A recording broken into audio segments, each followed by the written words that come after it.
Je m'exprime à titre personnel, mais aussi comme l'un des coprésidents de l'Association pour la défense des terres, qui est une association qui accompagne les soulèvements de la terre dans son action. Le grand philosophe Hegel s'est parfois trompé, mais il a écrit une chose assez juste. Il a dit que le héros, c'est celui qui incarne au mieux l'esprit du temps. Et qu'est-ce qui incarne au mieux l'esprit du temps? Ce n'est pas un héros, mais des milliers de héros, c'est-à-dire tous ces citoyens révoltés par la destruction des environnements, révoltés par l'inaction des gouvernements face au changement climatique, qui ont décidé de se mobiliser dans ce grand mouvement populaire que sont les soulèvements de la terre, pour essayer d'intervenir et de faire basculer les choses avant qu'il ne soit trop tard.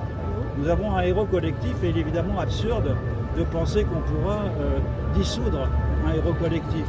Comment faire taire, comment faire disparaître ces milliers, ces dizaines de milliers, ces centaines de milliers de concitoyens qui, comme je l'ai dit, sont révoltés par la situation présente. Chacun d'entre eux va-t-il être surveillé, mis en garde à vue, convoqué devant les tribunaux?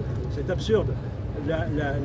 L'attitude du gouvernement reflète une vision complètement passéiste de l'action politique, comme si elle était menée par une sorte de petit noyau à la manière des romans de Chesterton, dans lesquels une sorte de comité secret essaye de modifier la situation par le terrorisme, alors que le terrorisme, on l'a dit à bien des reprises ici aujourd'hui, c'est le terrorisme d'État qui empêche les citoyens de s'exprimer et qui mobilise de façon inconsidérée les forces de la puissance publique contre leur liberté d'expression.